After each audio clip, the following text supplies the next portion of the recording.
اللہ کے نبی نے اس میں ذرا تفصیل کے ساتھ کچھ چیزیں بیان کی ہیں۔ فَالْعَيْنَانِ تَزْنِيَانِ وَزِنَاهُمَا النَّظَرُ، انسان کی دونوں آنکھیں بھی زنا کرتی ہیں، اور انسان کی دونوں آنکھوں کا زنا یہ ہے کہ انسان کسی غلط چیز کو اپنی آنکھوں سے دیکھتا ہے، جو چیز اس کے لیے دیکھنا جائز نہیں ہے، جو اس کے لیے دیکھنا حرام ہے، جو اس کے لیے دیکھنا گناہ کا کام ہے، اسے اپنی آنکھوں سے وہ دیکھتا ہے، یہ انسان کی آنکھوں کا زنا ہے۔ وَالْيَدَانِ تَزْنِيَانِ وَزِنَاهُمَا الْبَطْشُ، اور اللہ کے نبی بیان فرماتے ہیں انسان کے دونوں ہاتھ بھی زنا کیا کرتے ہیں۔ انسان کے دونوں ہاتھ کا زنا یہ ہے کہ انسان اپنے ہاتھوں سے کسی بھی چیز کو چھوتا جو اس کے لیے چھونا جائز نہیں، حرام چیز ہے۔ وَالرِّجْلَانِ تَزْنِيَانِ، اور انسان کے دونوں پیر اور دونوں قدم بھی زنا کیا کرتے ہیں۔ وَزِنَاهُمَا الْمَشِيُّ، انسان کے دونوں قدم اور دونوں پیر کا زنا یہ ہے کہ انسان اپنے پیروں سے کسی بھی غلط جگہ پہ چل کر کے جایا کرتا ہے۔ وَالْفَمُ يَزْنِي، اللہ کے نبی بیان فرماتے ہیں انسان کا منہ بھی زنا کرتا ہے۔ وَزِنَاهُ الْقُبَلْ، اور منہ کا زنا یہ ہے کہ انسان کسی غلط چیز کو بوسہ دے، اس کو چومے، اس کو منہ لگائے، جو اس کے لیے منہ لگانا حرام تھا، جو اس کے لیے جائز نہیں تھا۔ حدیث کے آگے کے الفاظ بتا رہے ہیں وَالْقَلْبُ يَهْوَى وَيَتَمَنَّى وَالْفَرْجُ يُصَدِّقُ ذَلِكَ أَوْ يُكَذِّبُهُ، جب انسان ایسا کر لیتا ہے، اپنی آنکھوں سے غلط دیکھ لیتا ہے، ہاتھوں سے چھو لیتا ہے، پیر سے وہ چل کر کے چلا جاتا ہے، پھر انسان کا دل آرزو کرتا ہے اس غلط کام کو کرنے کے لیے، انسان کا دل آرزو کرتا ہے، اس کے دل میں یہ تمنا مچلتی ہے وَالْفَرْجُ يُصَدِّقُ ذَلِكَ أَوْ يُكَذِّبُهُ، لیکن انسان کی شرمگاہ یا تو وہ زنا کروا لیتی ہے یا اس کو اس زنا سے بچا لیا کرتی ہے۔ إن الحمد لله نحمده ونستعينه ونستغفره ونعوذ بالله من شرور أنفسنا ومن سيئات أعمالنا، من يهده الله فلا مضل له ومن يضلله فلا هادي له، وأشهد أن لا إله إلا الله وحده لا شريك له، وأشهد أن محمدًا عبده ورسوله، يا أيها الذين آمنوا اتقوا الله حق تقاته ولا تموتن إلا وأنتم مسلمون، يا أيها الناس اتقوا ربكم الذي خلقكم من نفس واحدة وخلق منها زوجها وبث منهما رجالا كثيرا ونساء، واتقوا الله الذي تساءلون به والأرحام، إن الله كان عليكم رقيبا، يا أيها الذين آمنوا اتقوا الله وقولوا قولا سديدا يصلح لكم أعمالكم ويغفر لكم ذنوبكم، ومن يطع الله ورسوله فقد فاز فوزا عظيما، أما بعد، أعوذ بالله من الشيطان الرجيم، بسم الله الرحمن الرحيم، نحن نقص عليك نبأهم بالحق، إنهم فتية آمنوا بربهم وزدناهم هدى، رب اشرح لي صدري ويسر لي أمري واحلل عقدة من لساني يفقهوا قولي، اللهم رب زدني علما، آمین۔ محترم و موقر صدر مجلس، ناظم جلسہ، اسٹیج پر تشریف فرما نہایت ہی باوقار اور معزز علماء کرام کی ٹیم، کیدوا للمٹیا اور اس کے قرب و جوار سے تشریف لائے ہوئے نہایت ہی محترم سامعین، بزرگان دین، نوجوان ساتھیوں، عزیز بچوں، پردہ نشین، خواتین اسلام، پیاری ماؤں اور بہنوں، کیدوا کے پروگرام کی آج یہ دوسری رات ہے۔ بہت ہی باوقار مجلس ہے اور بہت ہی محترم سامعین ہیں، اور علماء کی ایک لمبی چوڑی فہرست ہے، دور دراز سے علماء تشریف لائے۔ آپ نے ان لوگوں کے بیانات سنے، مجھے بھی آپ کے سامنے کچھ باتیں عرض کرنی ہیں، اور میں نے آج کے اس مبارک موقع کے لیے جس موضوع کا انتخاب کیا ہے وہ انتہائی اہم موضوع ہے، اور ضرورت ہے کہ اس موضوع کے اوپر باتیں کی جائیں، اس کے اوپر ہمیں سنجیدگی سے سوچنے کی ضرورت ہے۔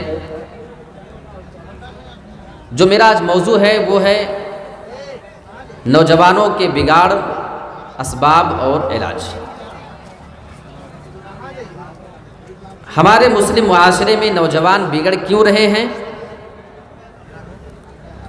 کیا وجہ ہے کہ جس کی وجہ سے نوجوان برائی کے دلدل میں پھنستے جا رہا ہے اور دینداری اس کے اندر سے دور ہوتی جا رہی ہے؟ اسی کے اوپر میں آج روشنی ڈالنے کی کوشش کروں گا، لیکن میں کچھ اسباب بیان کرنے سے پہلے یہ جان لینا ضروری سمجھتا ہوں کہ جوانی کی اہمیت کیا ہے۔ جوانی کی بہت زیادہ اہمیت ہے میرے ساتھیوں۔ ایک بار اللہ رب العالمین ایک انسان کو زندگی میں جوانی دیتا ہے، یہ جوانی کے ایام ایک بار گزر جائیں، ایک بار اگر یہ جوانی ہم سے چلی جائے تو دوبارہ آرزو اور تمنا کرنے کے بعد بھی یہ جوانی دوبارہ ہم کو نصیب نہیں ہوتی ہے۔ اللہ رب العالمین نے اس جوانی کا تذکرہ قرآن مجید کے اندر کئی مقامات پہ کیا ہے۔ قرآن مجید کی ایک آیت آپ اٹھائیں اور اس کو دیکھیں، اللہ رب العالمین نے اس آیت کریمہ کے اندر جوانی کا تذکرہ کیا۔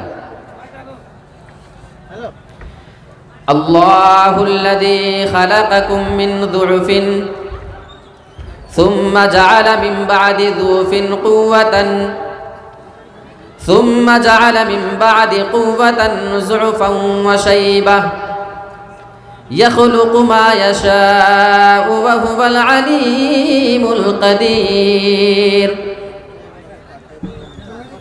اللہ رب العالمین بیان فرما رہا ہے، اللہ الذی خلقکم من ضعف، وہ اللہ ہی کی ذات ہے جس نے تمہیں کمزوری کی حالت میں پیدا کیا ہے،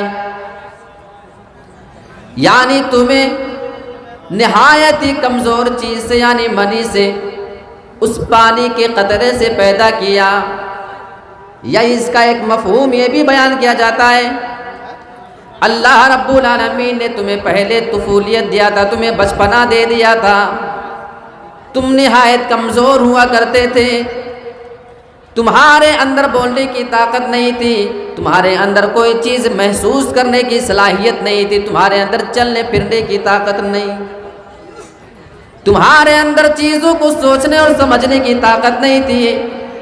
اللہ رب العالمین آگے بیان فرماتا ہے، ثم جعل من بعد ضعف قوة، پھر اللہ رب العالمین نے تمہیں اس کمزوری کے بعد طاقت عطا فرما دیا، اللہ نے تمہیں پھر نوجوان بنا دیا، اللہ نے تمہیں جوانی عطا کر دی ہے۔ اس آیت کریمہ کے اندر اللہ رب العالمین جوانی کا تذکرہ فرما رہا ہے، اللہ نے تمہیں اس لائق بنا دیا ہے کہ تم اپنے پیر سے چلتے پھرتے ہو، اپنے ہاتھوں سے سامان کو اٹھاتے ہو، چلتے ہو، تمہاری آنکھ میں بینائی اللہ رب العالمین نے اتنی زیادہ دے رکھی ہے، تم دور دور کی چیزوں کو دیکھ سکتے ہو، تمہارے کان کی سماعت، سننے کی طاقت اتنی زیادہ ہے کہ تم اپنے کان سے بہت ہی بہترین طریقے سے چیزوں کو سن سکتے ہو، تمہارا دل بھی مضبوط ہے، تمہارے جسم کے سارے اعضاء مضبوط اللہ رب العالمین جوانی میں بنا دیتا ہے۔ پھر آگے اللہ تذکرہ فرما رہا ہے ثم جعل من بعد قوة ضعفا وشیبا، پھر اللہ رب العالمین تمہیں جوانی دینے کے بعد تمہیں کمزور بنا دیتا ہے اور پھر اللہ تمہیں بوڑھا کر دیتا ہے۔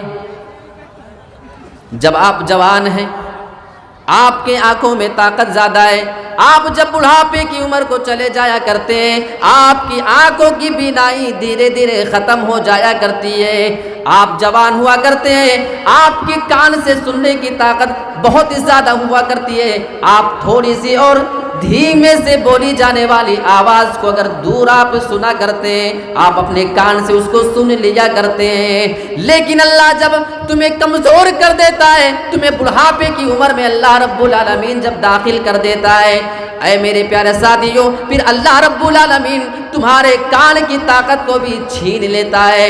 آپ دیکھیں کتنے بزرگ حضرات کو دیکھیں گے، آپ ان کے بغل میں کوئی بات بولو گے، آپ حالانکہ نارمل ٹھیک ٹھاک آواز میں بھی بولیں گے، لیکن میرے پیارے ساتھیوں ان بزرگ حضرات کا یہ جواب ہوتا ہے بیٹا عمر نکل جانے کی وجہ سے ہمارے کانوں کی سماعت کمزور ہو چکی ہے،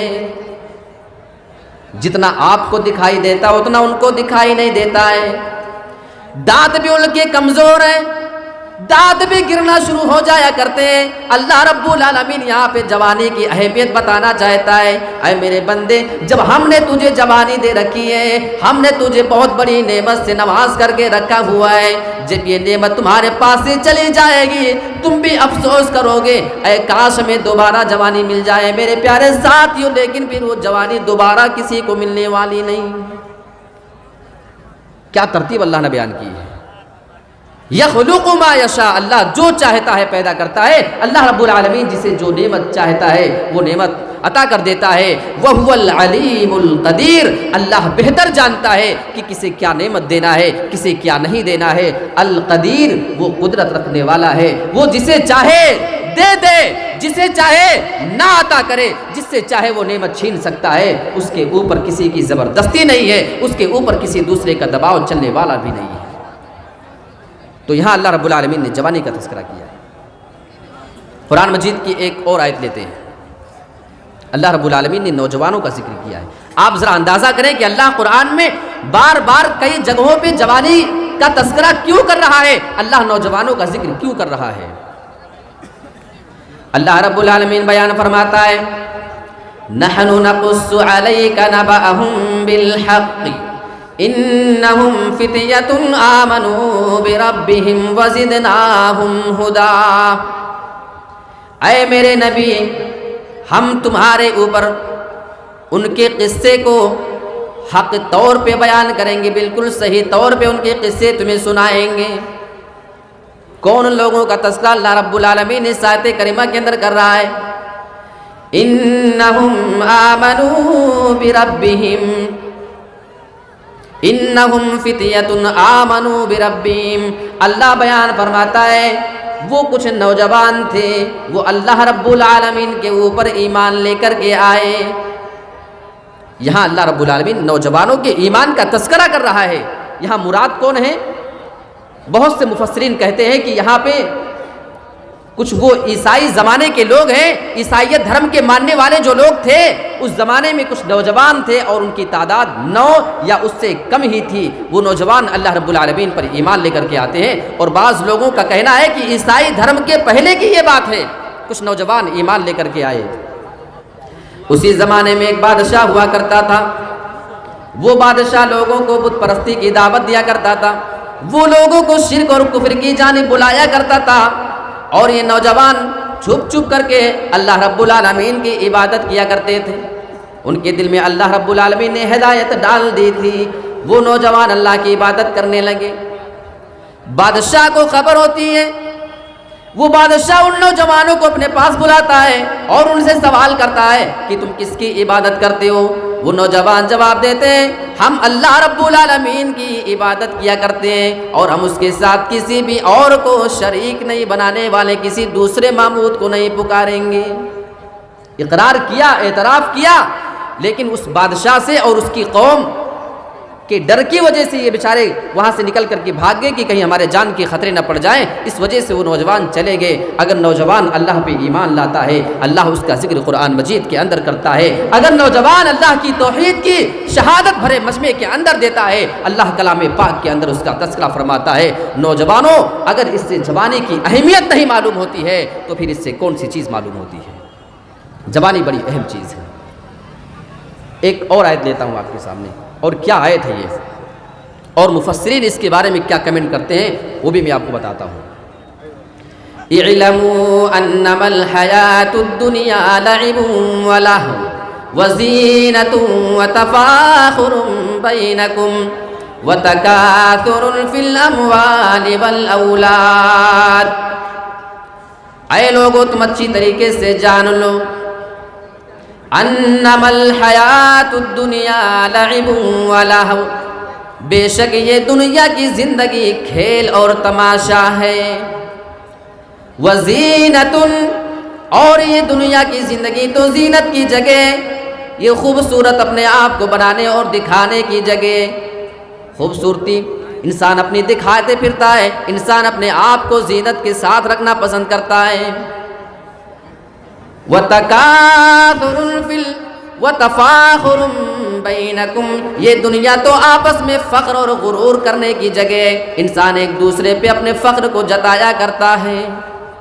وَتَكَاثُرٌ فِي الْأَمْوَالِ وَالْأَوْلَادِ، اور یہ دنیا کی زندگی تو مال اور اولاد کے بارے میں ایک دوسرے پہ کثرت جتانے کی جگہ، ایک دوسرے سے اپنی بڑائی جتانے کی جگہ ہے۔ اب اس آیت کریمہ کے بارے میں مفسرین بڑی بہترین باتیں کہہ رہے ہیں۔ مفسرین کا کہنا ہے کہ اللہ رب العالمین اس آیت کریمہ کے اندر انسان کی عمر کے مختلف مرحلے کا تذکرہ کر رہا ہے۔ انسان بچپنے میں ہوتا ہے، جوان ہوتا ہے، بڑھاپے کی عمر کو پہنچتا ہے۔ اللہ نے اس آیت کریمہ کے اندر ان تینوں کا ایک ساتھ تذکرہ کر دیا ہے۔ اللہ بیان فرماتا ہے دنیا کی زندگی کھیل اور تماشا ہے، یہ اشارہ ہے انسان کے بچپنے کی جانب۔ جب بچہ بچپنے میں ہوتا آپ اس کو دیکھیں اسے ہر وقت صرف کھیل کی فکر لگی رہتی ہے، صبح کھیل، دوپہر شام، ہر وقت اسے صرف کھیل کی فکر، اس کے ذہن میں اسی کا دھن سوار ہوتا ہے۔ گھر کے اندر لے کر کے آئیں گے وہاں بھی کھیلتے رہتا ہے، گھر کے باہر لے کے جاؤ گے وہاں پہ بھی وہ کھیلتے رہتا ہے۔ آپ اسے مسجد اور مدرسے کے اندر لے کر کے چلے جاتے ہو وہ بچہ وہاں پر بھی کھیلنا پسند کیا کرتا ہے۔ آپ اسے رشتہ دار کے یہاں لے کر کے جاؤ وہاں پہ بھی وہ بچہ ہمیشہ کھیلتے ہی رہتا ہے۔ آپ اسے کسی شادی بیاہ کے فنکشن میں لے کر کے جائیں، دو چار بچے آپس میں مل جایا کرتے ہیں، وہ آپس میں کھیلنا شروع کر دیتے ہیں۔ اللہ بیان فرماتا ہے اے میرے بندو یہ دنیا کی زندگی تو صرف کھیل اور تماشا ہے۔ تو اس سے اشارہ ہے انسان کے بچپنے کی جانب۔ وزینتن، یہاں جوانی کا تذکرہ ہو رہا ہے کیونکہ انسان زینت کب زیادہ اختیار کرتا ہے؟ مفسرین کہتے ہیں اس آیت کریمہ کے ٹکڑے میں اشارہ ہے انسان کی نوجوانی کی جانب۔ جب انسان نوجوان ہوتا ہے اپنے آپ کو خوبصورت بناتا ہے، وہ اپنے آپ کو اسمارٹ بنانے کی کوشش کیا کرتا ہے۔ لڑکیاں اپنے آپ کو بیوٹیفل دکھانے کے لیے ایک سے ایک میک اپ کیا کرتی ہیں، ایک دوسرے پہ اپنی خوبصورتی کو ظاہر کرنے کے لیے، ایک دوسرے سے اچھا دکھنے کے لیے نوجوان لڑکے اور لڑکیاں ایک دوسرے سے کوشش کیا کرتے ہیں۔ میرے پیارے ساتھیوں اس آیت کریمہ میں اللہ رب العالمین نے اشارہ کیا ہے انسان کی جوانی کی جانب۔ وَتَفَاخُرٌ بَيْنَكُمْ، آگے کا مرحلہ انسان کی زندگی جب جوانی سے گزرنے لگتی ہے، جب انسان مال اور دولت کما لیا کرتا ہے، انسان روپیہ اور پیسہ کما کر کے جب جمع کر لیتا جوانی کے ایام کے بعد، پھر انسان ایک دوسرے پہ فخر کرنے لگتا ہے، ایک دوسرے پہ وہ اپنی بڑائی جتاتا ہے کہ میرے پاس تم سے زیادہ دولت، ہمارے پاس تم سے زیادہ پراپرٹی ہے۔ یہ جوانی کا مرحلہ گزرنے کے بعد ہوتا ہے۔ وَتَكَاثُرٌ فی الاموال والاولاد، اور اللہ بیان فرماتا ہے یہ دنیا کی زندگی تو مال میں اور اولاد میں ایک دوسرے پہ کثرت جتانے کی جگہ، ایک دوسرے سے زیادتی جتانے کی جگہ ہے۔ انسان جب بوڑھا ہو جاتا ہے، آپ اسے کبھی دیکھیں، ایک دوسرے پہ فخر کرتا ہے، تمہاری کتنی اولاد ہے، دیکھو ہمارے پاس اتنی اولاد ہے، ہمارے سبھی بیٹے تمہارے بیٹوں سے زیادہ سیٹ ہیں، وہ تمہارے بیٹوں سے زیادہ کما رہے ہیں، ہمارے پاس تو تم سے زیادہ پراپرٹی ہے۔ اللہ بیان فرماتا ہے جب انسان بڑھاپے کی عمر میں پہنچ جاتا ہے، اپنی اولاد کے اوپر بھی ایک دوسرے سے فخر کرتا ہے، اپنے خاندان کے بارے میں ایک دوسرے سے فخر و غرور کیا کرتا ہے، اپنی اولاد کے بارے میں فخر و غرور کرتا ہے، اور اپنی دولت اور جمع کی ہوئی پونجی کے بارے میں بھی ایک دوسرے سے فخر کیا کرتا ہے۔ اللہ بیان فرماتا ہے یہ دنیا آپس میں مال میں اور اولاد میں ایک دوسرے سے کثرت اور زیادتی جتانے کی جگہ ہے۔ تو اس آیت کریمہ کے اندر اللہ نے عمر کے مختلف مرحلوں کا تذکرہ کیا ہے، جس طریقے سے انسان ان مراحل سے گزرتے رہتا ہے۔ اتنی باتیں ہونے کے بعد آپ کو جوانی کی اہمیت تو کم سے کم سمجھ میں آ گئی۔ میں نے آپ کے سامنے قرآن مجید میں 3 جگہوں سے آیتیں پیش کی ہیں، جس سے یہ ثابت ہوا کہ جوانی کی کیا ویلیو ہے۔ اب جو میں آپ کو بتانا چاہتا ہوں وہ میرا جو بتانے کا مقصد ہے کہ نوجوانوں کے بگڑنے کے اسباب کیا ہیں، ریزن کیا ہے، انسان بگڑ کیوں جاتا ہے، انسان سیدھے راستے سے بھٹک کر غلط راستے پہ کیوں لگ جایا کرتا ہے۔ اس کے بہت سارے وجہ ہو سکتے ہیں۔ سب سے پہلی بات جو میں آپ کو بتانا چاہوں گا، انسان کا اپنے وقت کو ضائع اور برباد کرنا، اپنے وقت کو، قیمتی وقت کو بیٹھ کر لہو لعب میں یار دوستوں کے پاس دن بھر بیٹھا۔ انسان سے پوچھو تم آج کل کیا کرتے ہو، کچھ نہیں، بس ایسے ہی گزر رہا ہے۔ میرے پیارے ساتھیوں، جوانی اس لیے نہیں ملی ہے کہ آپ اسے یوں ہی گزار دیا کریں، جوانی کی بہت زیادہ اہمیت ہے۔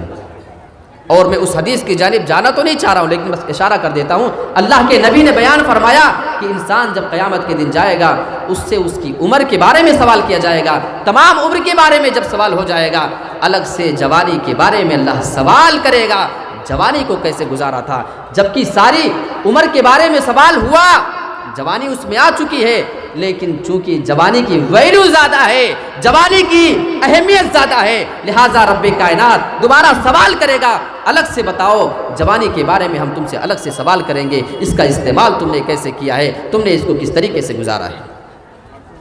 تو جوانی کی بہت زیادہ اہمیت ہے، اور اپنے اس مقصد کو انسان کو پہچاننا چاہیے جس چیز کے لیے اللہ رب العالمین انسان کو دنیا میں پیدا کر کے بھیجا ہے۔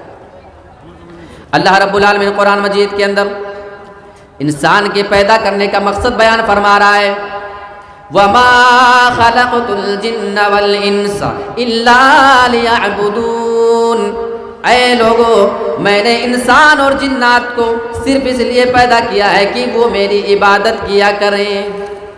لہٰذا انسان کو اپنے وقت کی اہمیت سمجھنا چاہیے۔ اچھا، تو سب سے پہلی وجہ آپ دھیان سے سنیے گا، اپنے وقت کا صحیح استعمال نہ کرنا یہ نوجوانوں کے بگڑنے کا ایک سبب ہے۔ دوسری ایک بڑی اہم چیز ہے جو ہر آدمی کے ہاتھ میں ہے، میرے پاس بھی آپ سب کے پاس ہے، وہ موبائل فون کا، موبائل کا غلط استعمال انسان اس کی وجہ سے بگڑ رہا ہے، خاص طور پہ نوجوان، پھر وہ چاہے لڑکا ہو اور پھر وہ چاہے لڑکی ہو، وہ چاہے لڑکا اور لڑکی کسی غلط اور بگڑے ہوئے گھرانے سے تعلق رکھتے ہوں، یا پھر وہ جتنی مرضی شریف گھرانے سے تعلق رکھنے والا ہو، اگر کھلا اسے اس وقت میں اگر موبائل کو کھلی چھوٹ دے دی جائے اگر چلانے کی، تو اس کے بگڑنے کے چانس زیادہ ہوا کرتے ہیں۔ اور موبائل کا یہ جو معاملہ ہے اتنا خطرناک، اس کا نقصان ہوگا تو اس کو ہم نے کبھی سوچا نہیں تھا۔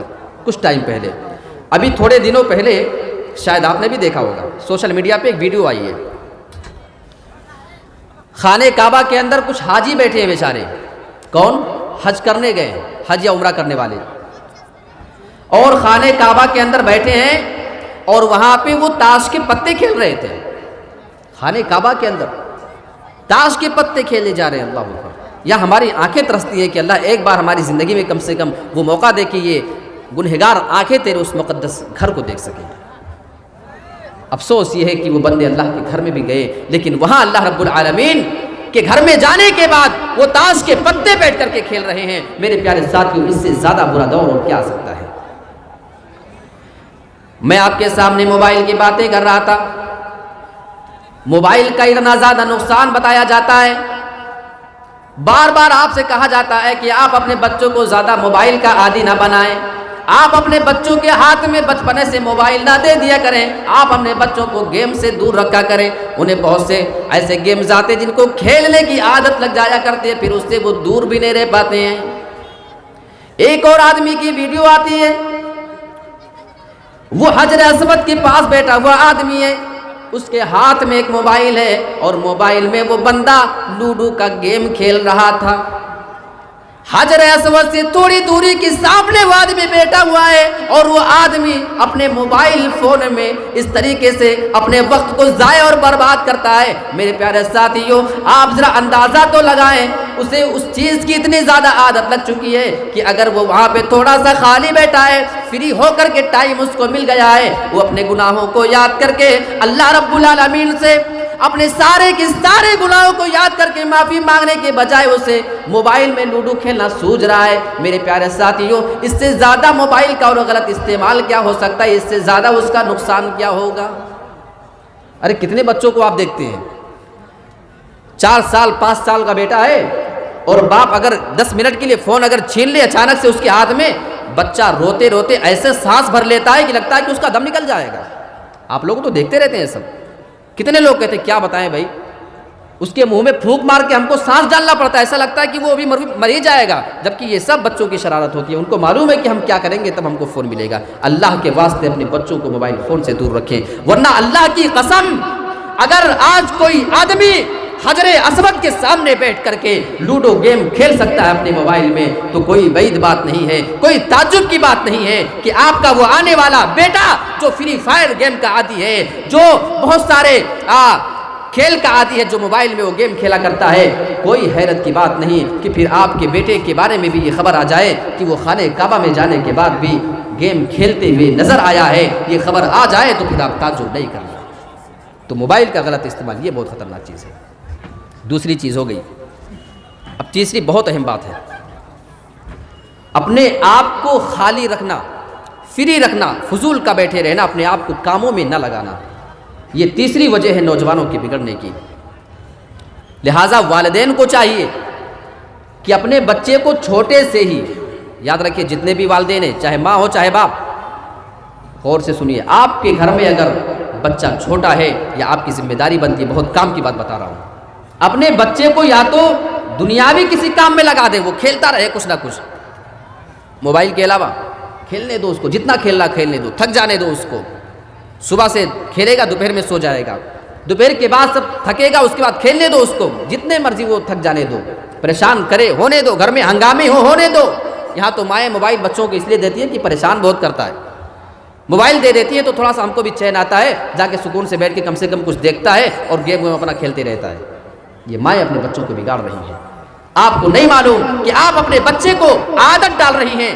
جب وہ ہوش سنبھال رہا تھا اسے نہیں معلوم تھا کہ موبائل میں کیا کیا چیزیں آتی ہیں۔ آپ اپنے آپ کو خالی کرنے کے لیے بچہ آپ کو پریشان نہ کرے، آپ کو آگے ڈسٹرب نہ کرے، اس بنا پہ آپ ہی نے تو اس کو فلاں گیم لگا کے دیا تھا کھیلنے کے لیے، آپ نے یوٹیوب میں لگا کے دیا تھا کوئی چیز دیکھنے کے لیے، بڑے ہو کر کے ضد کرے تو آپ برا کیوں مانتے ہو؟ تو یا تو کسی دنیاوی کام میں لگائیں اور تھوڑا سا اور شعور کی عمر کو پہنچ جائے، سوجھ بوجھ کی عمر کو جب پہنچ جائے تو اسے کسی دینی کام میں مصروف کر دیں، اسے دعائیں یاد کرائیں، قرآن کی آیتیں پڑھانے کی کوشش کریں۔ بچہ جو چیز سنتا ہے وہی بولتا ہے۔ اور وہ ابلیس کی بات مجھے یاد آتی ہے، نوجوانوں اپنے آپ کو زیادہ بزی رکھنے کی کوشش کرو اچھے کاموں میں، یاد رکھیے گا فری رہیں گے، خالی ذہن شیطان کا گھر ہوتا ہے، شیطان آپ کے پاس آئے گا، آپ کے دماغ میں تمام طرح کی باتیں وہ ڈالتا ہے، آپ کو وہ غلط راستے پہ لے جانے کی ہر ممکن کوشش کرے گا۔ اور وہ آیت آپ کے سامنے رکھوں میں، اٹھائیے سورۃ الحجر آیت نمبر 36، 37، 38، 39 اور 40، 5 آیتیں آپ اٹھاتے جائیں اور دیکھیں کہ ابلیس نے اللہ سے کیا باتیں کی ہیں، اور اللہ بھی ابلیس سے باتیں کر رہا ہے۔ ہاں اب ذرا اس آیت کو دیکھ لیتے ہیں۔ قال رب فانظرنی الی یوم یبعثون قال فإنک من المنظرین الی وقت اليوم المعلوم۔ جب اللہ رب العالمین نے ابلیس کو جنت سے نکال دیا تھا، جب اسے دنیا میں اللہ رب العالمین بھیج رہا تھا اسے ہمیشہ کے لیے اللہ نے جب جہنمی قرار دے دیا تھا. ابلیس تو ہمیشہ کے لیے جہنمی ہو چکا ہے. وہ دنیا میں آ رہا ہے, جنت سے نکالا جا چکا ہے. اللہ رب العالمین کے سامنے میں جو پیش کرتا ہے وہ اللہ رب العالمین کے سامنے ہی اپنی بات پیش کرتا ہے. اے میرے پروردگار, تو مجھے مہلت دے دے, قیامت تک کے لیے تو مجھے مہلت دے دے. میں تجھ سے یہ مہلت مانگنے آیا ہوں. میں زمین کے اندر جب جاؤں گا تیرے بندوں کو بہکاؤں گا. میں زمین کے اندر تیرے بندوں کو بہکانے کی تجھ سے اجازت مانگ رہا ہوں. اللہ رب العالمین کو اس کی کوئی پرواہ نہیں ہوتی ہے. قال فإنك من المنذرین. اللہ رب العالمین بیان فرماتا ہے, اے ابلیس تو مجھ سے مہلت مانگ رہا ہے, جا تو مہلت دیا جاتا ہے, جب تک چاہے میں تجھے مہلت دیتا ہوں. الی وقت الیوم المعلوم, میں تجھے قیامت کے دن تک کے لیے مہلت دیتا ہوں. جا تو جو کر سکتا ہے زمین میں کر لینا. میرے پیارے ساتھیو, ابلیس نے اجازت مانگی تھی اور اللہ رب العالمین نے اس کو اجازت دے دیا تھا. اجازت مل جاتی ہے. آگے ابلیس کی جرأت ذرا دیکھو. اللہ رب العالمین کے بارے میں وہ کیا جملے بولتا ہے جس کی باتوں میں ہم پڑے رہتے ہیں, جس کے بہکاوے میں آ کر کے ہم اللہ رب العالمین سے اپنا رشتہ توڑ بیٹھتے ہیں. وہ اللہ کے سامنے کیا کہتا ہے؟ قال ربی بما اغویتنی. اے میرے رب, وہ اللہ کو اپنا رب بھی کہہ رہا ہے, اے میرے رب تو نے مجھے گمراہ کر دیا ہے, تو نے مجھے گمراہ کر دیا ہے. جنت سے میں نکالا جا رہا ہوں, اس کا ذمہ دار تو ہے کیونکہ تو نے مجھے گمراہ کر دیا ہے. اللہ کے اوپر الزام لگا رہا ہے. ایک بندہ اپنے رب کے سامنے اتنی بڑی جرأت والی باتیں کیسے رکھ سکتا ہے؟ اللہ تو نے مجھے گمراہ کر دیا. اللہ اکبر, استغفر اللہ, نعوذ باللہ من ذالک. لعنت اللہ رب العالمین کی ابلیس کے اوپر. آگے اس کے الفاظ سنو اور دیکھو ابلیس ہمارے بارے میں کیا پلاننگ کر کے آیا ہوا ہے.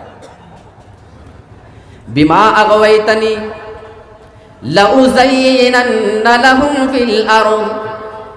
اے میرے رب, جب میں زمین کے اندر جاؤں گا, میں زمین میں تیرے بندوں کے لیے گناہوں کو مزین کر کے, بنا سوار کر کے پیش کر دوں گا. ان کو خوبصورت بنا کر کے ان کے سامنے لا کر کے رکھ دوں گا. یہ مزین کرنا کیا ہوتا ہے, بنانا اور سوارنا کیا ہوتا ہے؟ یہ مائک ہے, نارمل شکل اور صورت میں ہے.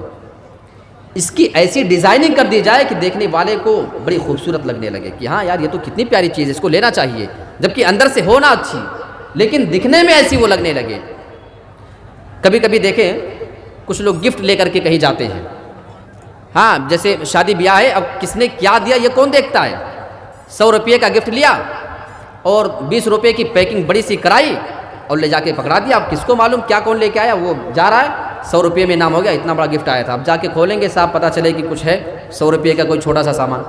وہ چیز اچھی ہے نہیں لیکن اس کو ڈیزائننگ کرا دیا گیا ہے, اس کو مزین کرا دیا گیا. یہی ہوتا ہے مزین کرنا, یعنی بری چیز کو اچھی بنا کر کے اس کو پیش کر دیا جائے. ابلیس یہی الفاظ استعمال کر رہا ہے. اے اللہ, میں جب زمین میں جاؤں گا تیرے بندوں کے لیے گناہوں کو بنا سوار کر کے پیش کروں گا. حالانکہ گناہ اچھے ہے نہیں, گناہ ہے بہت خطرناک چیز, یہ انسان کو ہے لے جانے والے جہنم میں. لیکن اتنا بناؤں گا, اتنا سواروں گا, اتنا خوبصورت بنا کر کے پیش کروں گا کہ انسان کو پھر گناہ نظر نہیں آئیں گے. اور آپ دیکھ لو, آج ہم مسلمانوں میں ہی دیکھ لو, کتنے بڑے بڑے گناہ ہمیں گناہ نظر آتے ہی نہیں, پھر تو ہمیں کہنا پڑتا ہے کہ ابلیس تو اپنے وعدے میں کتنا سچا ہے. ایک لڑکی ہے بیچاری جوان, مسلمان گھر کی ہے, اپنے خالہ زاد لڑکے کے ساتھ, ماموں زاد لڑکے کے ساتھ, پھوپھی زاد لڑکے کے ساتھ, چچا زاد لڑکے کے ساتھ, جن سے اس کا پردہ کرنا لازم ہے, وہ اس کا غیر محرم ہے. یاد رکھیے گا, اس کے سامنے اس سے نکلنے کی اجازت نہیں ہے. لیکن ہمارے یہاں رواج ہے کہ اگر اپنے خالہ کے لڑکے کے ساتھ, ماموں کے لڑکے کے ساتھ, پھوپھی اور چچا کے لڑکے کے ساتھ تم بائک پہ, اگر موٹر سائیکل پہ بیٹھ کر کہیں بھی مارکیٹنگ کرنے چلی جاؤ، پورے گاؤں کے سامنے لے کر کے جاؤ، کسی کو برا نہیں لگتا ہے، کیونکہ ابلیس نے اتنا بنایا ہے، اتنا سنوارا ہے کہ وہ گناہ ہمیں گناہ بھی نظر نہیں آتا ہے۔ لیکن وہی لڑکی اگر کسی دوسرے اجنبی لڑکے کے ساتھ بیٹھ کر کے نکل جائے، پورے گاؤں والے افسوس کریں گے، افسوس ہے کتنی گری ہوئی لڑکی ہے۔ کیوں میرے پیارے ساتھیوں، جیسے وہ حرام ہے ویسے یہ بھی حرام ہے۔ شرط یہ ہے اور فرق صرف یہ ہے کہ اس بات کو ابلیس نے ہمارے دماغ میں اتنا بنا دیا ہے، اتنا سنوار دیا ہے، اتنا خوبصورت ہم کو یہ چیز لگنے لگی ہے کہ وہ برائی ہم برائی سمجھتے ہی نہیں۔ لَأُزَيِّنَنَّ لَهُمْ فِي الْأَرْضِ وَلَأُغْوِيَنَّهُمْ أَجْمَعِينَ، اور میں جب زمین کے اندر جاؤں گا تیرے بندوں کو گمراہ کر دوں گا، الا عبادک منہم المخلصین، میں تیرے تمام بندوں کو گمراہ کرنے کی کوشش کروں گا، میں ان کے سامنے گناہوں کو بناؤں گا، سنواروں گا، اے میرے رب، لیکن جو تیرے مخلص بندے ہیں، جو تیرے خالص بندے ہیں، جو دین اسلام پہ سچے طور پہ عمل کرنے والے لوگ ہوں گے، میں ان کو گمراہ نہیں کر سکتا ہوں، میں ان کے سامنے کسی بھی گناہ کو بنا سوار کر کے پیش نہیں کر پاؤں گا، کیونکہ وہ جب تیرے بارے میں جب اپنے اندر وہ ڈر پیدا کر لیں گے، وہ تیرے دین کے اوپر چلنے والے لوگ ہوں گے، ان کے اوپر پھر میرا کوئی اختیار نہیں چلنے پائے گا۔ تو یہاں اللہ رب العالمین نے اسی ابلیس کی بات کا تذکرہ کیا ہے کہ ابلیس کیا وعدہ کر کے آیا ہے۔ تو میں آپ کو بتانا یہ چاہ رہا تھا کہ انسان جب اپنے آپ کو فارغ زیادہ رکھتا ہے، فری رکھتا ہے، تو ابلیس کو موقع ملتا ہے اس کے اوپر ڈاکہ ڈالنے کا اور اس کے ذہن میں تمام باتیں کو ڈالنے کا۔ یہ 3 چیزیں ہو گئی۔ اب میں چوتھی بات پہ آتا ہوں، بڑی اہم بات ہے نوجوانوں، ذرا غور سے سمجھیے گا اس کو۔ غلط صحبت اور برے دوستوں کا انتخاب کرنا۔ انسان کو لگتا ہے کہ کوئی بات نہیں، میرے کو ساتھ رہنا ہی تو ہے، بس دن گزر جائے کیسے بھی، کسی کے ساتھ بھی گزر جائے، انسان کی یہ پلاننگ ہوتی ہے۔ نہیں، دوستی یہ کوئی راشن سے ملنے والی وہ چیز اور سامان نہیں ہے کہ آپ گئے، جو مرضی آیا پیسہ دیا اور لے کر کے آ گئے۔ یاد رکھیے، دوستی کرنا ہو تو بڑے سوچ سمجھ کر کے کرنا۔ اور آؤ اللہ کے نبی کی ایک حدیث آپ کے سامنے رکھ دیتا ہوں۔ الرجل على دین خلیلہ فلینظر احدکم من یخالل۔ اللہ کے نبی جناب محمد رسول اللہ بیان فرماتے ہیں، آدمی اپنے دوست کے دین پر ہوتا ہے، اسی حساب سے وہ عمل کرتا ہے، جیسا اس کا دوست عمل کرتا ہے ویسے یہ کرتا ہے۔ آپ دیکھو کتنے لوگوں کو آپ دیکھیں گے، آپ کو کچھ لوگ ایسے ملیں گے جو صرف نیک ہوں گے، کچھ آپ کو ایسے ملیں گے جو شرابی ہیں تو سبھی شرابی ہیں، کچھ لوگ ایسے آپ کو پوری محفل مل جائے گی 10 لوگوں کی، سارے کے سارے دوست سگریٹ پیتے ہیں تو سبھی پیتے ہیں، کچھ لوگ ہیں کہ سبھی لوگ گٹکا کھاتے ہیں تو سب گٹکا کھاتے ہیں، کچھ لوگ زنا کرنے کے عادی ہیں تو سب کر رہے ہیں، کچھ لوگ ایک ساتھ بیٹھنے والے لوگ ہیں اس میں وہ سب موبائل سے گیم اور سٹے بازیاں کرتے ہیں تو سب وہی کام کرتے ہیں۔ اللہ کے نبی کتنی بہترین بات بیان فرما رہے ہیں، الرجل علی دین خلیلہ، آدمی اپنے دوست کے دین پر ہوتا ہے۔ تو اب تمہیں کیا کرنا چاہیے؟ فَلْيَنْظُرْ أَحَدُكُمْ إِلَى مَنْ يُخَالِلْ، اے مسلمانوں، اگر تمہیں کسی سے دوستی کرنی ہو، تمہیں کسی کو اپنا دوست اور خلیل بنانا ہو، رفیق بنانا ہو، تمہیں اچھی طریقے سے اس کے بارے میں جان لینا چاہیے کہ تم کس سے دوستی کرنے جا رہے ہو۔ جس لڑکے سے تم دوستی کرنا چاہتے ہو وہ دین کے معاملے میں کیسا ہے، وہ دنیا کے معاملے میں کیسا ہے، اس کے عادت و اطوار کیسے ہیں، وہ اپنے اخلاق میں کیسا ہے، وہ چال چلن کے اعتبار سے کیسا ہے۔ فَلْيَنْظُرْ أَحَدُكُمْ إِلَى مَنْ يُخَالِلْ، تمہیں جس سے دوستی کرنا ہو اس کے بارے میں تم بہت ہی اچھی طریقے سے جان اور پھٹک کر کے اس سے دوستی کیا کرنا۔ اور برے دوستوں کا نقصان کیا ہوتا ہے میرے پیارے ساتھیوں؟ ابھی تک میری نظر میں بہت ساری ایسی مثالیں آئی ہیں کہ غلط دوستوں کا نقصان اسے دیکھنے کو ملا ہے، لیکن آؤ میں آپ کے سامنے ایک بہت بڑی مثال بیان کرتا ہوں۔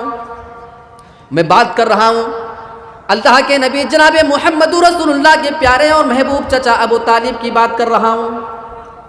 ابو طالب ایمان نہیں لائے، یہ آپ سب جانتے ہیں۔ اللہ کے نبی برابر پوری زندگی ان کو اسلام کی طرف بلاتے رہے، اے میرے چچا آپ اسلام لے آئیے۔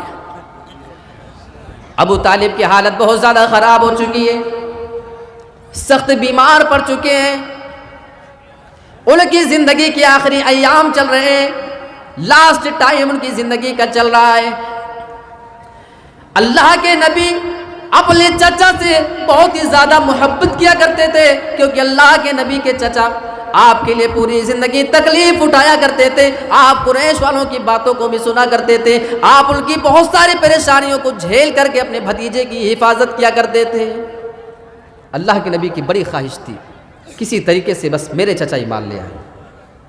احسان مانو مسلمانوں، اللہ نے ہمیں ایمان والا بنایا ہے۔ یہاں نبی تڑپ رہا ہے، اللہ میرے چچا کو کلمہ نصیب کر دے۔ آپ اپنے چچا کے پاس جاتے ہیں، یا عمی قل لا الہ الا اللہ، اے میرے پیارے چچا آپ صرف اپنی ایک بار اپنی زبان سے لا الہ الا اللہ پڑھ دیجئے، کلمۃ اشہد لک بہا عند اللہ، یہ ایک کلمہ آپ اپنی زبان سے ادا کر دیجئے، میں اس کلمے کی وجہ سے اپنے رب کے پاس جاؤں گا اور آپ کے بارے میں سفارش کروں گا۔ اے میرے پیارے چچا آپ اگر لوگوں کے سامنے نہیں پڑھنا چاہتے ہیں، آپ میرے کان کے اندر ایک بار یہ کلمہ پڑھ دیجئے۔ ہو سکتا تھا بھتیجے کی باتیں سن کر کے دل نرم پڑتا اور شاید وہ چیز ہوتی، بہرحال جو نہ ہوئی اس کے بارے میں کیا بولا جائے، لیکن اس کی وجہ کیا بنتی ہے معلوم ہے۔ یہاں اللہ کے نبی اپنے پیارے چچا کو کلمے کی تلقین کر رہے ہیں۔ پوری کائنات کے اندر اللہ کے نبی سے بڑا مبلغ، اللہ کے نبی سے بڑا داعی دنیا میں کوئی دیکھا ہی نہیں۔ آپ کی زبان کی تاثیر یہ ہوا کرتی تھی، مکہ کے بڑے سے بڑے کافر اور بڑے سے بڑے مشرک بھی ایمان لانے پہ مجبور ہو چکے تھے، لیکن چچا کو تلقین کر رہے ہیں، چچا کو وہ بات سمجھ میں نہیں آ رہی ہے۔ جانتے ہیں وجہ کیا ہے؟ وہی دو برے دوست ان کے پاس موجود تھے، ایک کا نام ابو جہل ہے اور دوسرے کا نام ہے عبداللہ بن ابو امیہ۔ وہاں اللہ کے نبی ان کو کلمے کی تلقین کر رہے تھے، آپ ایک مرتبہ یہ کلمہ پڑھ لیجئے، اور وہاں وہ دونوں دوست بغل میں بیٹھ کر کے ان کو بار بار یہ شرم دلا رہے تھے، اے ابو طالب کیا تم اپنے باپ دادا کا دین چھوڑ کر اپنے بھتیجے کے دین اسلام پہ تم آ جاؤ گے؟ کیا تم ایسا کرنے کو تیار ہو؟ یہاں اللہ کے نبی بار بار ان کو کلمے کی تلقین کر رہے تھے، بار بار وہ ان کے برے دوست ان کو آر دلا رہے، شرم دلا رہے تھے، اور اس سے زیادہ برے ساتھی اور برے دوست کا نقصان کیا ہوگا؟ آخر میں ان کی زبان سے یہ جملہ نکل جاتا ہے، میں اپنے باپ دادا کے دین پر مرتا ہوں، میں محمد کے دین کو قبول نہیں کرتا ہوں۔ یہ ہے برے دوست کا نقصان۔ آپ کو لگتا ہے کہ دوستی ہے، کیا ہوا کسی سے بھی کر لو، نہیں، دوستی کرنا ہو بڑی سوچ سمجھ کر کرنا ہے۔ کبھی آپ دیکھو گاؤں میں کوئی بڑا سیدھا سادہ لڑکا ہوتا ہے، سب بڑی تعریف کرتے، اچانک دیکھا کہ بگڑ گیا، بگڑنے کی وجہ معلوم کرتے ہیں، پتہ چلا فلاں لڑکے کے ساتھ رہتا ہے، وہ گٹکا کھاتے تھے یہ گٹکا کھانے لگا ہے، وہ سگریٹ پیتے تھے یہ بھی سگریٹ پینے لگا ہے، وہ ناچ گانے دیکھنے کے عادی تھے یہ بھی ہو چکا ہے، وہ فحش کام کیا کرتے تھے، وہ غلط چیزوں کے شکار تھے یہ بھی ہو چکا ہے۔ میرے پیارے ساتھیوں، آپ اپنے بچوں پہ گہری نظر رکھیں، وہ رہتا کس کے ساتھ ہے، اٹھتا کن کے ساتھ میں ہے، گھومتا کن کے ساتھ میں ہے، یہ ہر ماں اور باپ کی ذمہ داری بنتی ہے۔ اور نوجوان کو بھی چاہیے، اگر آپ کا دوست برا ہے یا تو آپ اپنے دوست کو سدھارنے کی کوشش کریں، اور نہیں سدھرتا ہے تو آپ اس سے خدا حافظ بولیں، آپ اپنے راستے پہ آ جائیں۔ تو یہ ایک اہم چیز ہے، انسان کو اپنی زندگی کے اندر اچھے دوستوں کا انتخاب کرنا چاہیے۔ یہ 4 چیز ہوئی۔ 5ویں چیز میں آپ کو بتاؤں، بڑی امپورٹنٹ ہے، نشہ آور چیزوں کا استعمال، اس سے انسان بگڑ جاتا ہے، بہت بگڑتا ہے۔ آپ دیکھیں جن لوگوں کو سگریٹ اور پان اور گٹکے کی عادت ہوتی ہے نا، وہ رمضان میں بیچارے بہت سارے لوگ روزہ نہیں رکھ پاتے ہیں۔ کچھ لوگوں کی زبان سے سننے کو ملتا ہے کہ اگر ایک بار دن میں گٹکا کھانے کی اجازت مل جائے رمضان میں، اور ایک بار سگریٹ کی اجازت مل جائے، ہم 30 دن کیا، ہم 90 دن کا بھی روزہ لگاتار رکھ سکتے ہیں۔ وہ کہنا چاہتے ہیں کہ ہم روزہ نہیں رکھ پاتے ہیں تو اپنی اس بری عادت اور برے لت کی وجہ سے نہیں رکھ پاتے ہیں، اپنی زبان سے وہ اعتراف کر رہے ہیں۔ اس سے زیادہ نقصان اس کا کیا ہوگا کہ اس انسان کی وہ بری عادت اور اس کی وہ بری لت انسان کو روزہ نہیں رکھنے دیتی ہے۔ اچھا ایک چیز میں آپ کو بتاؤں، ذرا حساب آپ کریے گا۔ بہت سارے لوگ پان گٹکا کھاتے ہیں نا، میں آپ کو بتاتا ہوں، سنجیدگی سے کبھی سوچو اپنے زندگی میں، آپ پیسہ بڑی مشکل سے کماتے ہیں، پیسہ کوئی پیڑ میں پھلتا نہیں ہے کہ آپ گئے ہلائے اور لے کر کے آ گئے۔ آپ کے باپ اگر باہر کما رہے ہیں، دن بھر کے خون اور پسینے کی کمائی اکٹھا کر کے آپ کے پاس اللہ کی قسم وہ بھیجا کرتا ہے۔ کبھی آپ دیکھیں ماں کے کھانسی کا سیرپ ختم ہو چکا ہے اور بچے کی جیب کا خرچ کم پڑ چکا ہے۔ پہلے اس کے جیب کی خرچ پوری کی جاتی ہے، پہلے اپنے لاڈلے بیٹے کے جیب کی خرچ پوری کی جاتی ہے، اس کی آرزو پوری کی جاتی ہے، دوائیں بعد میں آ سکتی ہیں، یہ ہم نے دیکھا ہے۔ لیکن افسوس آپ کو اپنے والدین کے ان پیسوں کی قدر نہیں ہے۔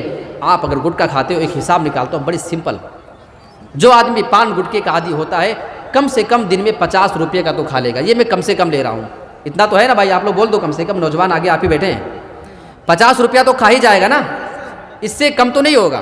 اچھا اگر ایک دن میں 50 روپیہ کھاتا ہے، 30 دن اگر آئے ایک مہینے میں تو 30 دن میں وہ کھائے گا 1500 روپے کا گٹکا۔ کتنا؟ ایک مہینے میں 1500 کا گٹکا کھائے گا۔ اچھا یہ ایک مہینے کا ہوا، یہی 12 مہینے اگر کھاتا رہا ایسے ایسے تو ایک سال تک 18,000 بنے گا۔ کتنا؟ 18,000 روپیہ ایک سال میں وہ گٹکا کھا کے تھوک چکا ہے، اور اس بندے کی آمدنی ایک مہینے کی 18,000 نہیں ہے۔ معلوم یہ ہوا کہ اگر وہ 18,000 ایک مہینے کا کما رہا ہے تو سال بھر میں وہ 18,000 سے گٹکا کھا کے تھوک دیتا ہے۔ کچھ بات سمجھ میں آ رہی ہے؟ یہی اگر وہ 5 سال تک اتنا کھا رہا ہے تو 5 سال میں 90,000 روپے کا گٹکا کھا کے وہ تھوک چکے گا۔ جب وہ روزانہ صرف 50 کا گٹکا کھاتا ہو اور اتنا ہی روز کھاتا رہے 5 سال تک، اس سے زیادہ 1 روپیہ بھی نہ کرے، تو 5 سال کے اندر 90,000 کا گٹکا کھا کے تھوک چکا ہے۔ اب وہی اگر بچایا ہوتا تو 90,000 روپیہ اس کے پاس ہوتا۔ تو یہ انسان کو بہت زیادہ خطرناک چیز ہے۔ انسان کو اس چیز پہ ذرا کنٹرول کرنے کی ضرورت ہے کہ انسان اپنے آپ کو نشہ والی چیزوں سے بچا کر کے رکھے، کیونکہ اس سے آپ کا بہت نقصان ہے، آپ کی صحت بگڑتی ہے، وہ الگ ساری چیزیں ہیں میرے پیارے ساتھیوں، اس کے کئی قسم کے نقصان ہوتے ہیں۔ تو نشہ آور چیز کا استعمال کرنا چھوڑ دیں اگر نوجوان اپنے آپ کو صحیح کرنا چاہتے ہیں۔ یہ نمبر 5 ہوا۔ نمبر 6 پہ، اور یہ نوجوانوں کے فائدے کی بات ہے جن کی شادی نہیں ہوئی ہے، وقت پہ شادی نہیں کرنا، اس سے نوجوان بہت بگڑ جاتے ہیں۔ اللہ کے نبی نے باقاعدہ آرڈر کیا ہے، اور اللہ کے نبی کا حکم ہے کہ اگر نوجوان شادی کی عمر کو پہنچ جائے تو اسے وقت پر شادی کر لینا چاہیے۔ آئیے وہ حدیث دیکھ لیتے ہیں، اللہ کے نبی کی وہ حدیث۔ یا معشر الشباب من استطاع منکم الباءۃ فلیتزوج، اے نوجوانوں کی جماعت، تم میں سے جو شادی کرنے کی طاقت رکھتا ہو، فلیتزوج، تو اس نوجوان کو پھر شادی کر لینا چاہیے۔ فَإِنَّهُ أَغَضُّ لِلْبَصَرِ وَأَحْسَنُ لِلْفَرْجِ، کیونکہ جب تم وقت پر شادی کر لو گے اس کا فائدہ یہ ہوگا، وقت پر شادی کرنے سے وہ تمہاری نظر کی بھی حفاظت کرے گی اور وہ تمہاری شرمگاہ کو بھی محفوظ کر دے گی۔ شرمگاہ کی حفاظت اور انسان کی نظر کی حفاظت، اللہ کے نبی نے یہ صحیح مسلم کی حدیث میں دونوں کا تذکرہ صرف کیا ہے۔ میں ایک اور حدیث لیتا ہوں، مسند احمد کی روایت، اللہ کے نبی نے اس میں ذرا تفصیل کے ساتھ کچھ چیزیں بیان کی ہیں۔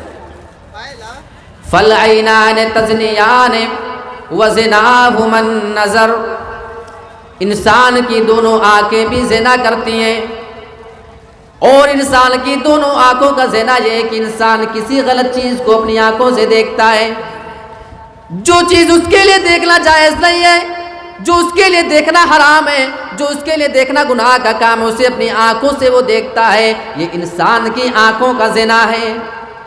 وَالْيَدَانِ تَزْنِيَانِ وَزِنَاهُمَا الْبَطْشُ، اور اللہ کے نبی بیان فرماتے ہیں انسان کے دونوں ہاتھ بھی زنا کیا کرتے ہیں۔ انسان کے دونوں ہاتھ کا زنا یہ ہے کہ انسان اپنے ہاتھوں سے کسی بھی چیز کو چھوتا جو اس کے لیے چھونا جائز نہیں، حرام چیز ہے۔ وَالرِّجْلَانِ تَزْنِيَانِ، اور انسان کے دونوں پیر اور دونوں قدم بھی زنا کیا کرتے ہیں۔ وَزِنَاهُمَا الْمَشِيُّ، انسان کے دونوں قدم اور دونوں پیر کا زنا یہ ہے کہ انسان اپنے پیروں سے کسی بھی غلط جگہ پہ چل کر کے جایا کرتا ہے۔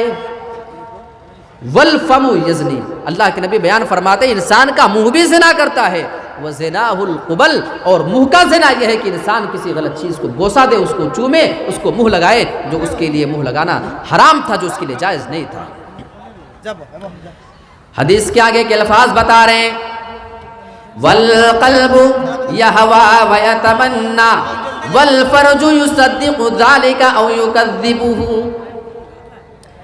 جب انسان ایسا ایسا کر لیتا ہے، اپنی آنکھوں سے غلط دیکھ لیتا ہے، ہاتھوں سے چھو لیتا ہے، پیر سے وہ چل کر کے چلا جاتا ہے، پھر انسان کا دل آرزو کرتا ہے اس غلط کام کو کرنے کے لیے، انسان کا دل آرزو کرتا ہے، اس کے دل میں یہ تمنا مچلتی ہے والفرج یصدق ذلك او یکذب، لیکن انسان کی شرمگاہ یا تو وہ زنا کروا لیتی ہے یا اس کو اس زنا سے بچا لیا کرتی ہے. تو اس حدیث کو آپ دیکھیں، اللہ کے نبی نے اس میں زنا کی بہت ساری صورتوں کو بیان کیا ہے، لیکن وہ صحیح مسلم کی حدیث میں اللہ کے نبی نے صرف 2 بات کا تذکرہ کیا، انسان کی نظر کی حفاظت اور شرمگاہ کی حفاظت. اس حدیث کی وضاحت اس حدیث سے ہو جاتی ہے کہ اللہ کے نبی نے یہاں شروعات نظر سے کیا ہے اور ختم کیا ہے شرمگاہ پہ. تو ان تمام چیزوں کا رول ہوتا ہے انسان کو زنا کروانے کے لیے. تو انسان کو وقت پر شادی کرنا چاہیے. یہ نمبر 6 ہو گیا. نمبر 7 جو بگڑنے کی ایک اہم وجہ ہے نا، وہ انسان کا اپنی شرمگاہ کا غلط استعمال کرنا ہے. اللہ کے نبی صلی اللہ علیہ وسلم کے سامنے وہ واقعہ جو پیش آیا وہ مجھے یاد آتا ہے. ایک آدمی اللہ کے نبی کے پاس آیا اور اس کے الفاظ آپ ذرا دیکھو، ہمت اس کی. جب کسی کو گناہ کرنے کی خواہش ہو جاتی ہے تو وہ نڈر ہو جاتا ہے. اللہ کے نبی کے پاس آتا ہے، کہنے لگا اللہ کے نبی ایذن لی بالزنا، اے اللہ کے نبی آپ مجھے زنا کرنے کی اجازت دے دیجئے. سارے صحابہ اس کو ڈانٹتے ہیں کہ نبی کے سامنے آ کر یہ زنا کی اجازت مانگ رہا ہے، لیکن اللہ کے نبی نے ان تمام لوگوں کو منع کر دیا کہ اس آدمی کو ڈانٹو نہیں، جھڑپو نہیں. آپ کا ذرا اخلاق تو دیکھو. اللہ کے نبی اس کو اپنے پاس بلاتے ہیں اور آپ اس سے سوال کرنے لگتے ہیں. آپ اس کے سامنے پھر دعوت دینا شروع کرتے ہیں.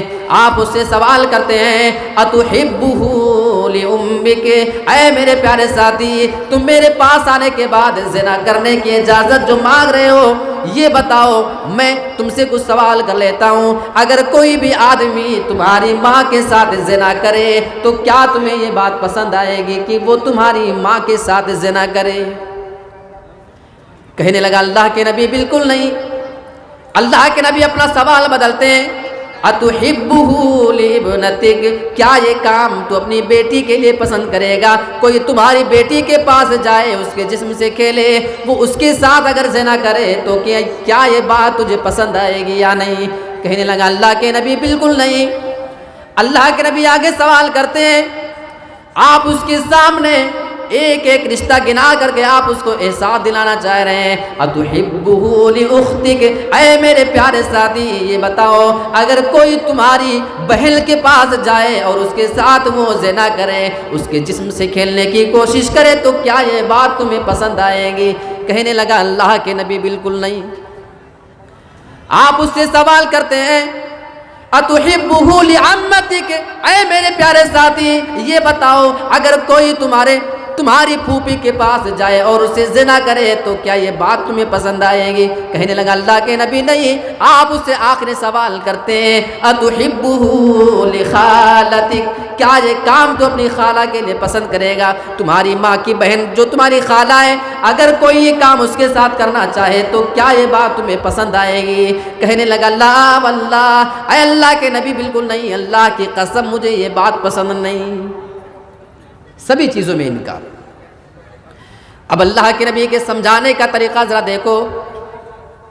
آپ اسے بتا رہے تھے اے میرے پیارے ساتھی تو جس کے پاس زنا کرنے کی اجازت میرے پاس مانگ رہا ہے، جس کے ساتھ تو زنا کرنا چاہتا ہے، وہ بھی کسی کی ماں ہو سکتی ہے، وہ کسی کی بہن ہوگی، وہ کسی کی بیٹی ہوگی، وہ کسی کی پھوپھی ہوگی اور کسی کی خالہ ہوگی. پھر اس آدمی کو وہ بات کیسے پسند آئے گی کہ تو اس کی ان تمام رشتہ داروں کے ساتھ جا کر کے زنا کرے؟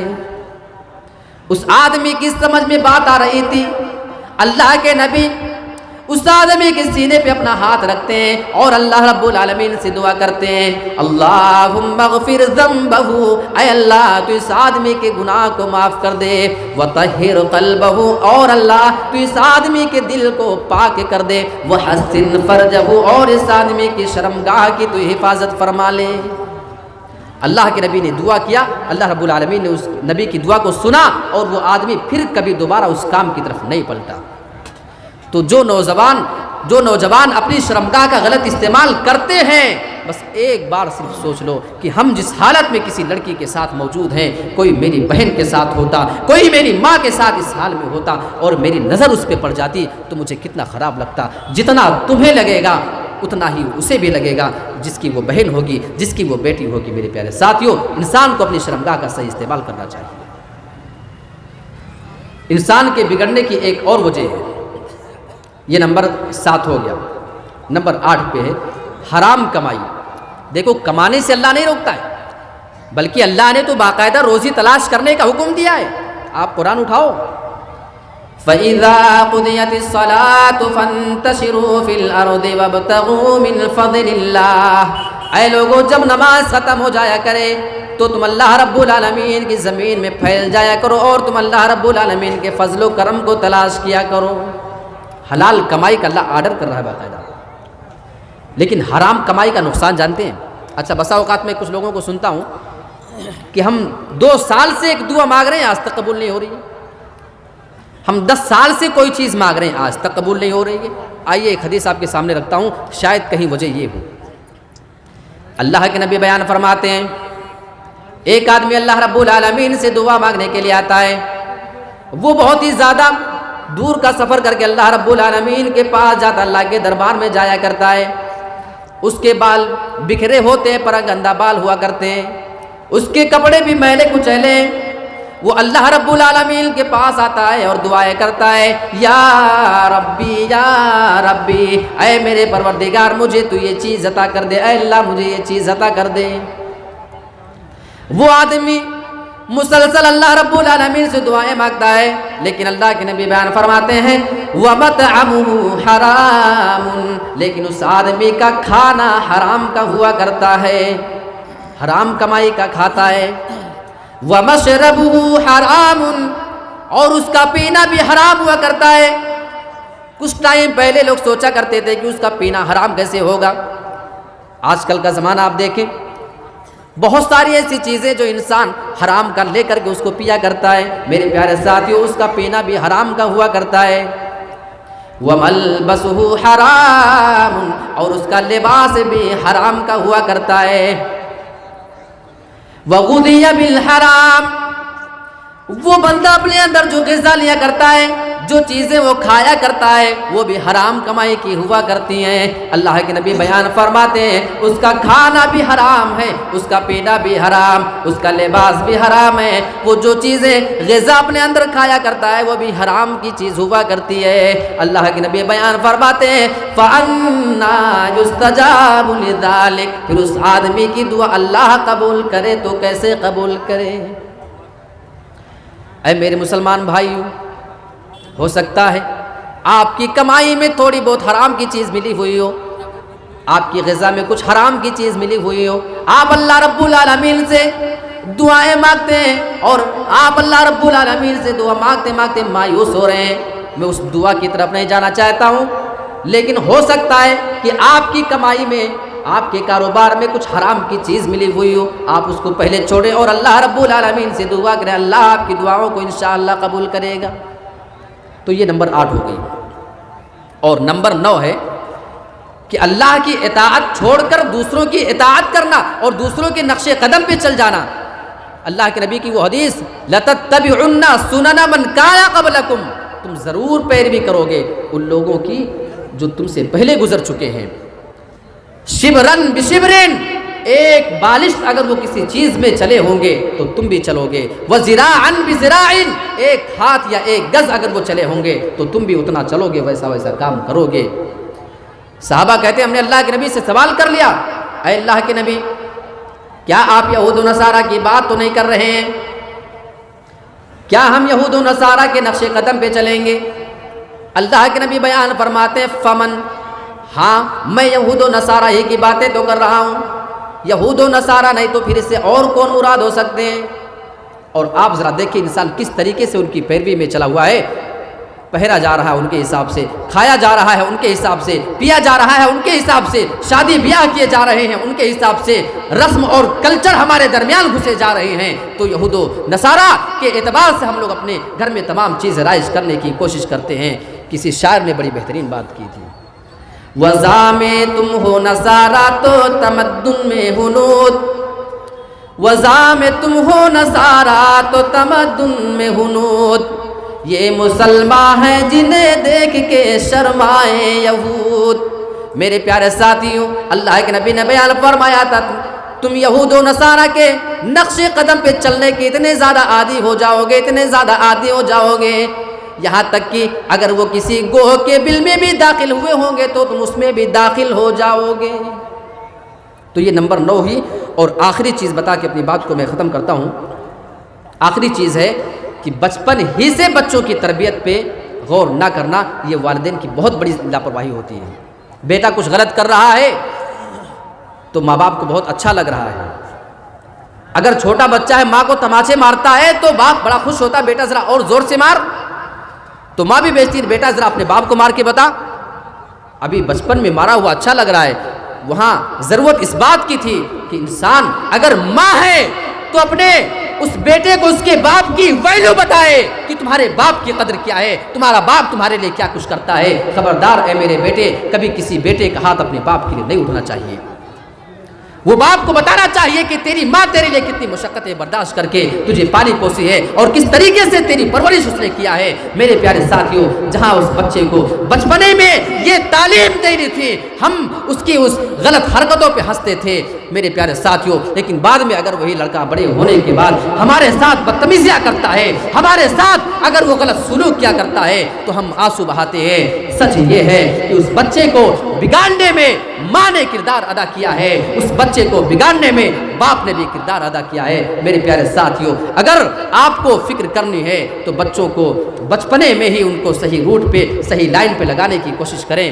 ہاتھ سے نکل جائے گا تیر، ہاتھ سے نکلنے کے بعد اس کو روکا نہیں جاتا ہے۔ جو کچھ کرنا ہے تیر کمان میں ہو وہیں سے سنوار سکتے ہیں، جدھر نشانہ لگانا ہے وہیں سے لگائیں گے تو نشانہ لگے گا۔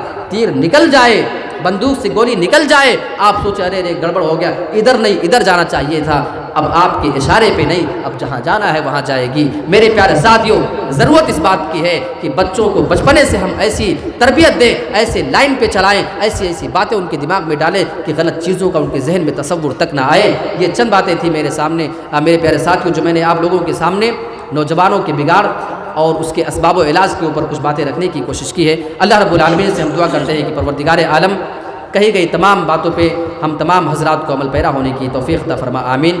وآخر دعوانا ان الحمدللہ رب العالمین، والسلام علیکم ورحمۃ اللہ وبرکاتہ۔